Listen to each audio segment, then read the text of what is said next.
Give all praise to Yahweh Bashem, Yahshua Bashem, Rakakadash. Double honors to the elders and apostles for the edification and knowledge. Call Halayayim Yahbashem, Yahshua Bashem, Rakakadash. All praise again to Yahweh Bashem, Yahshua Bashem, Rakakadash. Just relates to the surging cases relating to in India. Pretty much the tsunami of a disease, man. Reoccurring cases.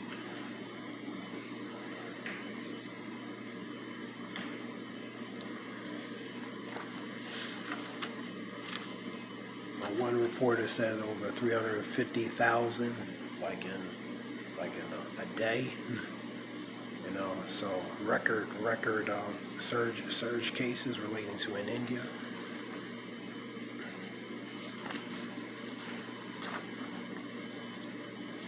This is 2 Esdras 8 and 50. For many great misery shall be done to them that in the latter time shall dwell in the world. And part of those great miseries is pestilence, plagues, different types of famines, and different types of disasters, even death and destruction.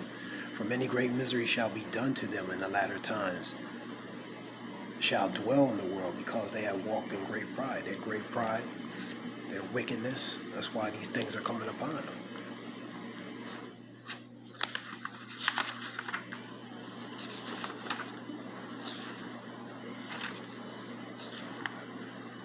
The 2 Esdras 15 and 49. I will send plagues upon thee. The widowhood. Widowhood is being a state of being a widow, being alone. That's going to happen. For example, that widowhood relating to the world wars, a draft. You know, more husbands, wives got to be drafted. You know, for example, wives, you know, their husbands being drafted in a war, not coming back, so state of widowhood. Read that again. I will send plagues upon thee, widowhood, poverty, famine, sword, pestilence, to waste thy houses with destruction and death. And these are all scourges, which means it's a tool to implement for punishment, man. And these are part of these different tools that are going to be used to execute judgment upon the multitude nations of people for their wickedness, man. For example of that, poverty, famine, drought, famine, the sword, which is destruction, and pestilence, which is this current thing we're going through. That's a form of pestilence. So all these things are going to be to waste the houses and to waste thy houses with destruction and death, and that's what you have. And look what's happening in India, for example.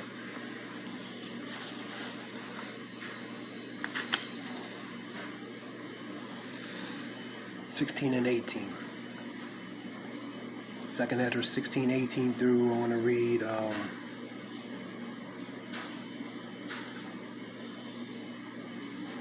read the 21. No, I'll read the 23. 16:18 through 23. Beginning of sorrows and great mourning, beginnings of famine and great death, the beginnings of wars, and the powers shall stand in fear, the beginnings of evils. What shall I do when these evils shall come? That's we're in times, the beginning of sorrows, beginning of mourning, beginning of famine, great death. That's the times we're in, man. That's the times we're actually living in. Beginning of wars, these nations, tensions, Russia, Crimea, China, Philippines, U.S., Israel, Iran, all these countries, man. The beginnings of the powers that stand in fear shall stand in fear. The beginnings of evils. All these are beginnings of evils, man. Matthew 24, Luke 21, Mark 13. You know what I mean? Times of sorrow. That's the times we're in, man. 19. Behold, famine, the plague, tribulation, and anguish are sent as scourges for the amendment. These are all things that's implemented for tools of punishment, man, that are being set forth upon the world, man. But for all these things, they shall not turn from their wickedness, nor be always mindful of the scourges, man. So even when these things are happening right now, you know what I mean, on a certain level, people are not paying attention, you know, really seriously to these things, man. you know, and they're not going to turn away. They're not going to change. They're going to continue on blindedly, and they think it's business as normal, man. When certain things are actually happening right in front of their face, man. What victuals shall be good cheap upon earth, that they shall think themselves to be in a good case, and even then shall evils grow upon earth, the sword, the famine, and great confusion. All these things are going to grow evils going to grow upon the earth. You know what I mean? Because they think they'll still be in a pre-good case, man. You know what I mean? What that means is pretty much there's a false sense of security, a false sense of freedom that they have, thinking things are trying to get looking like optically getting back to normal, but actuality, when they say peace, then sudden destruction come upon them. You know what I mean? So when they underestimating the times they're in, and because of that, many are going to be taken unawares, man. You know. 22. For many of them that dwell upon the earth shall perish of famine, and the other escape the hunger. Shall the sword destroy? Better to die by the sword than hunger. Hunger is a slow and painful death. Your body pines away. Your body becomes its own worst enemy, man. So it's better to die by the sword. At least it's swifter and quicker than death. Number 22. Number 23. And dead shall be cast out as dung, and there shall be no man to comfort them. So bodies are going to literally drop, and just like those apocalyptic movies, dead bodies going to be dropping. It's going to look like a scene from one of these apocalyptic sci-fi movies, or movies you see in Hollywood. That's what it's going to look like, man. That's going to be a reality one day. Scripturally speaking, it says it will be. I'll read that again. Number 23. And the dead shall be cast out as dung, and there shall be no man to comfort them. No man is going to comfort them. No man is going to mourn them. It's not going to be no time relating to those times. For the earth shall be wasted, and the city shall be cast down. Because the state of condition society is going to be in. It's going to be in a hellish type state. Hell is a form of a condition, man. It's going to be very evil and bad times, man. Evil goes back to very bad times, man.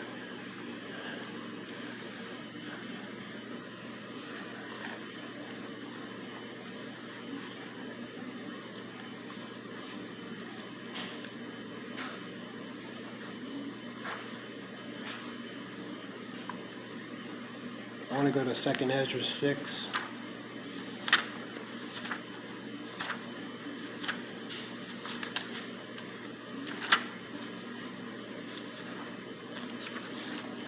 Let me read 2nd Ezra 9. I'm going to read number 9 through 12. Then shall they be in a pitiful case. Now they have abused my ways, and they that have cast them away despitefully shall dwell in torment. So they pretty much disregard these things, man. For such as in their life have received benefits and have not known me. So they receive the benefits, you know what I mean, of the worldly things, etc., but have not known the Lord Yahweh Shem Yashah, you know what I mean? So they pretty much disregard relating to, from a spiritual aspect, things. So they despised it, man. And they that have loathed my law while they yet had liberty. So while the liberty and grace period is still open, they're going to despise it. 2 Peter 3 and 3, you know what I mean? In the latter times, I'll get it.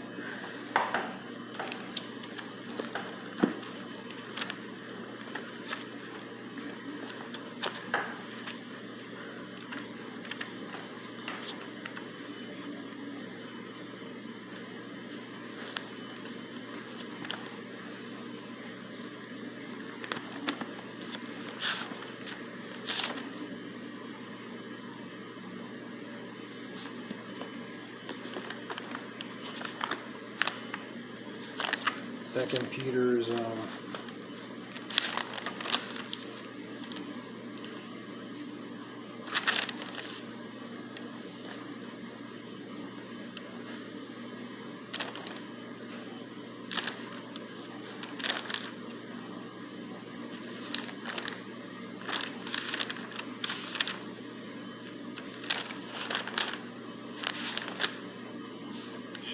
Second Peter's 3:3.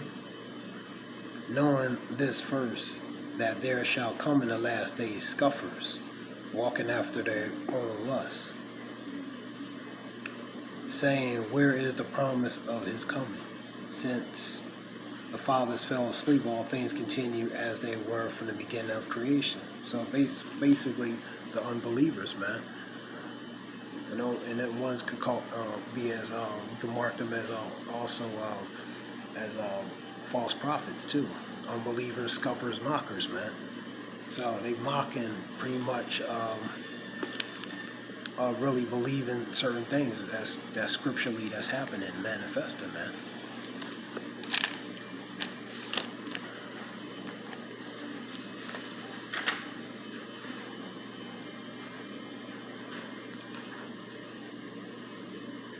And let me see.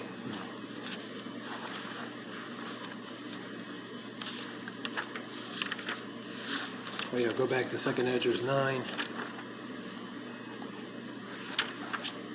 2 Esdras 9, and we'll read it again.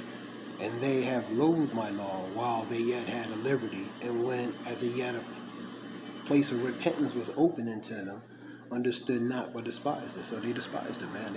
You know me. Instead of considering the possibility, they just rejected it entirely. So, and the consequence is the same must know it. The same must know it after death by pain. So they're gonna know it very painfully, man. The unbelievers, man. There's just a few verses relating to that.